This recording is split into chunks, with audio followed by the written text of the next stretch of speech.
سر legal immigration کے لیے دیکھیں امیگریشن دو طرح کی ہوتی ہے. Skilled immigration based on your skills, جس میں آپ کی ایج, آپ کی کوالیفیکیشن, ورک ایکسپیرینس اور آئلٹس کا اسکور.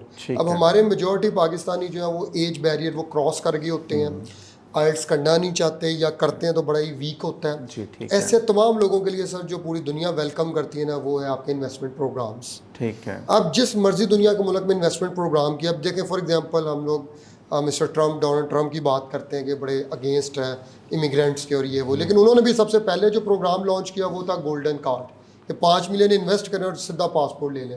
تو یعنی پوری دنیا سر فورن ڈائریکٹ انویسٹمنٹ کو دیکھ رہی ہے اور وہ چاہتے ہیں کہ آپ ان کے ملک میں آئیں اور یہاں کے انویسٹمنٹ کریں, بزنس سٹارٹ کریں. اب ہر ملک کا اپنے نام ہے, جیسے یو کے اندر انوویٹر فاؤنڈر ویزا, ڈینمارک میں اسٹارٹ اپ کہتے ہیں, کینیڈا میں اس کو اسٹارٹ اپ کہتے ہیں, یو کے میں E2 ہے, EB5 ہے. تو مطلب اگین یہ آپ نے ڈیسائیڈ کرنا ہے آپ کا بجٹ کتنا ہے اور آپ کو کون سا کنٹری سوٹیبل ہے. لوئسٹ بجٹ کے ساتھ, لوئسٹ بجٹ کے ساتھ sir Canada can be a good option. 1 lakh Canadian dollar کی انویسٹمنٹ ہے اور اس میں C11 ایک ان کا ورک پرمٹ ہے جو کہ بزنس بیس ورک پرمٹ ہوتا ہے, یعنی آپ وہاں ایک بزنس اسٹیبلش کرتے ہو تو اس بزنس کو رن کرنے کے لیے as a honour of the business آپ ورک پرمٹ لیتے ہیں, اسے C11 کہتے ہیں. اس کے لیے آپ کے اپنے پاکستانی آپ کی کوئی ایکسپیرینس چاہیے متعلقہ بزنس کا کہ نہیں چاہیے؟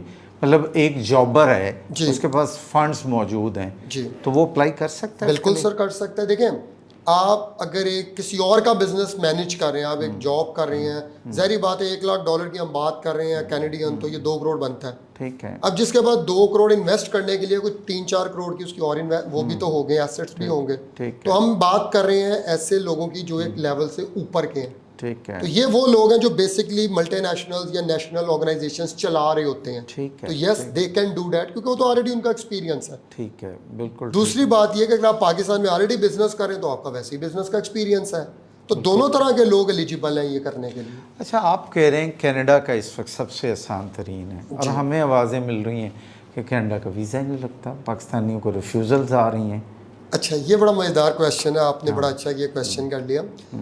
اب ہماری بھی کچھ ویڈیوز پہ لوگ کمنٹ کرتے ہیں جی 0% ویزا ریشیو ہے یا کینیڈا دیتا ہی نہیں. اب اس طرح کے تمام سینیریوز میں جو سب سے اتھینٹک ڈیٹا ہوتا ہے نا وہ ہے جو وہ ملک ایشو کر رہا ہے. ابھی کینیڈا کا میرے پاس آیا تھا پہلے کوارٹر کا ڈیٹا, تو سر 40% پلس ویزا ریشیو رہی پاکستان سے. وزٹ ویزا کی میں بات کر رہا ہوں ابھی صرف. تو اب یہ 40% تو کینیڈین گورنمنٹ ڈکلیئر کر رہی ہے. ٹھیک ہے. تو اب ان سرکمسٹانسز میں جو پاکستان کے موجود ہے اس میں اگر 40% ویزا لگ رہا ہے تو آپ اس کو کیا کہیں گے سر. اچھا, دوسری بات یہ ہمارے یہاں پہ بھیڑ چار میں بھی بہت سارے کنسلٹنٹس یا ایسے لوگ بیٹھے ہیں جو ہر آدمی, دیکھیں خواہش ہر کسی کی ہے, وہ خواہش کا مطلب اب بینگ اے کنسلٹنٹ ہمارا کام یہ ہم ایک فلٹر ہے اس کی خواہش اور ریالٹی کے درمیان, ہمیں اس کو ریالٹی بتانی چاہیے. لیکن یہاں آپ کتنے کنسلٹنٹ سے ملتے ہیں جو آپ کو سچ ہوگا آپ سے بہتر تو کیس ہی کسی کا نہیں. تو ان شارٹ میں یہ بات کرنا چاہتا ہوں کہ جب آپ لوگ انڈیو بھی بہت سارے کیسز ڈالیں گے تو ایمبیسی کس لیے بیٹھی ہے, ایویلویٹ کرنے کے لیے بیٹھی ہے. تو الٹیمیٹ آپ کے ملک کی ریشو جو ہے نیچے جائے گی. اگر آپ اچھے کیس ڈالیں گے تو ریشو آف کورس اوپر آئے گی. اچھا, ویزے لگوانے کا یا دنیا گھومنے کا شوق ہو اگر آپ کو تو کہاں سے سٹارٹ کرنا چاہیے, کس طرح آگے بڑھنا چاہیے؟ چلیں یہ میں آپ کو بڑا مزیدار اس کا جواب دیتا ہوں. سر دیکھیں اگر آپ نے گاڑی آپ کو اچھی رکھنے کا شوق ہے, BMW مرسیڈیز فار ایگزامپل, تو آپ سٹارٹ ظاہری بات ہے یہاں سے نہیں لیں گے. آپ سب سے پہلے لیں گے یار میں کچھ ٹویوٹا لے آنا, ذرا ہاتھ سیدھا کر لا پھر میں. اسی طرح دیکھیں آپ نے اگر کرنا ہے تو اس کی 3 لیئرس ہیں.